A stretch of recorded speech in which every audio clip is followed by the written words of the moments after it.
Continuamos con la tercera parte de este texto, denominada El video niño. Así pues, el cambio de agujas se ha producido por el hecho de informarse viendo. Este cambio empieza con la televisión. Por tanto, comienzo también yo por telever, sean cuales sean los desarrollos virtuales del videover posteriores a la televisión. Es la televisión la que modifica primero y fundamentalmente la naturaleza misma de la comunicación, pues la traslada del contexto de la palabra al contexto de la imagen. La diferencia es radical.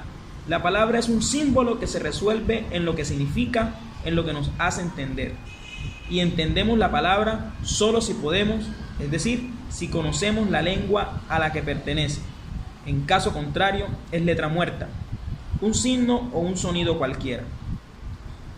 Por el contrario, la imagen es pura y simple representación visual.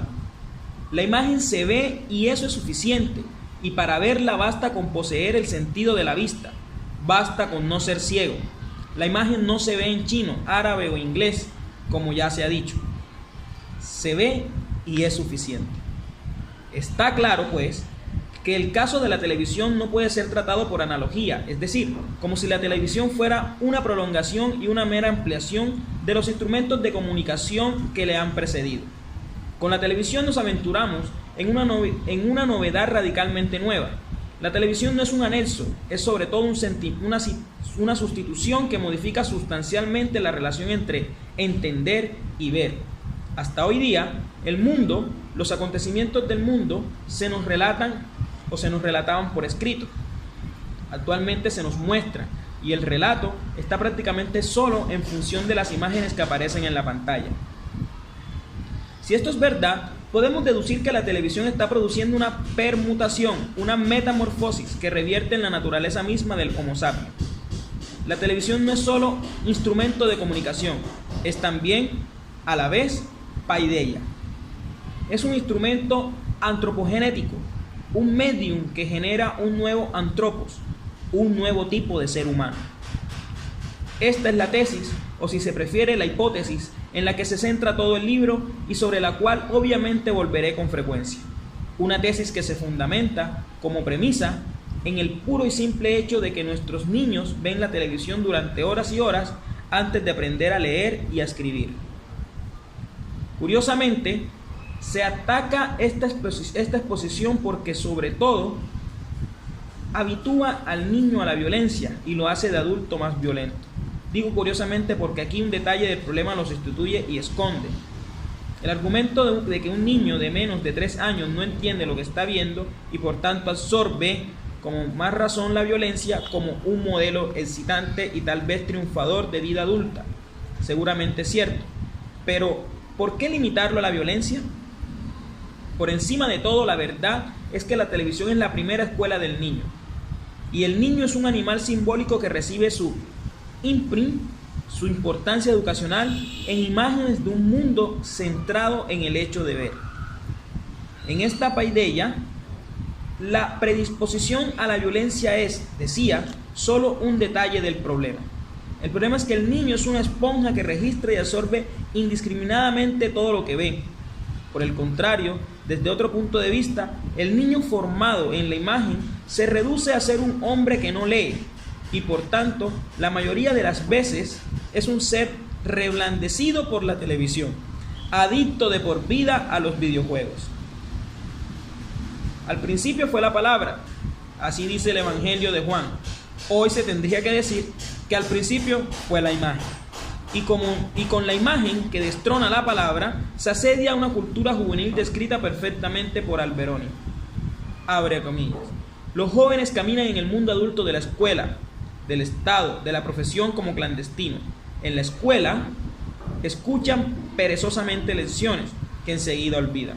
No leen periódicos, se parapetan en su habitación con carteles de sus héroes, ven sus propios espectáculos, caminan por la calle inmersos en su música, despiertan solo cuando se encuentran en la discoteca por la noche, que es el momento en el que por fin saborean la ebriedad de apiñarse unos con otros, la fortuna de existir como un único cuerpo colectivo danzante. Cierro comillas. No podría describir mejor el videoniño, es decir, el niño que ha crecido ante un televisor. ¿Este niño se convierte algún día en un adulto? Naturalmente que sí, a la fuerza. Pero se trata siempre de un adulto sordo de por vida a los estímulos de la lectura y del saber transmitido por la cultura escrita. Los estímulos ante los cuales responden cuando es adulto son casi exclusivamente audiovisuales. Por tanto, el videoniño no crece mucho más. A los 30 años un adulto empobrecido, educado por el mensaje, la cultura, qué rollazo. De Ambra Anglioni. Es pues un adulto marcado durante toda su vida por una atrofia cultural.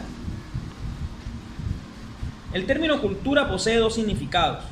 En su acepción antropológica y sociológica quiere decir que todo ser humano vive en la esfera de su cultura.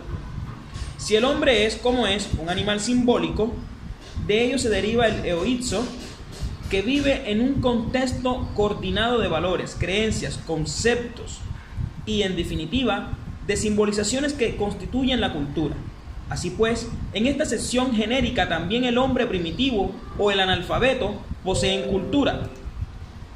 Y en este sentido, en el que hoy hablamos, por ejemplo, de una cultura del ocio, una cultura de la imagen y una cultura juvenil.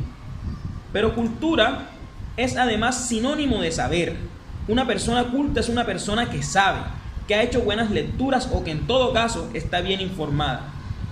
En esta sección restringida y apreciativa, la cultura es de los cultos, no de los ignorantes, y este es el sentido que nos permite hablar de una cultura de la incultura, y asimismo de atrofia y pobreza cultural.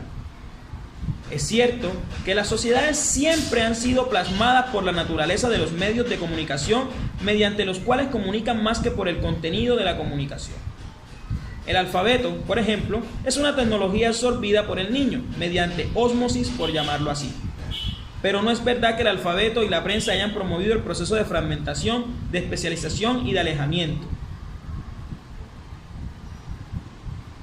La tecnología electrónica promueve la unificación y la inmersión. Si acaso es verdad lo contrario. Ni siquiera estas consideraciones pueden demostrar superioridad alguna de la cultura audiovisual sobre la cultura escrita. El mensaje con el cual la nueva cultura se recomienda y autoelogia es que la cultura del libro es uno de esos pocos que es elitista, mientras la cultura audiovisual es de la mayoría. Pero el número de beneficiarios, sea minoría o mayoría, no altera la naturaleza ni el valor de una cultura. Y si el costo de una cultura de todos es el desplazamiento, es una subcultura que es además cualitativamente incultura. Entonces, la operación representa solamente una pérdida. ¿Es tal vez mejor que todos seamos incultos a que haya unos pocos cultos? ¿Queremos una cultura en la que nadie sepa nada? En definitiva, si el maestro sabe más que el alumno, tenemos que matar al maestro. Y el que no razona de este modo es un elitista. Esta es la lógica de quien carece de lógica.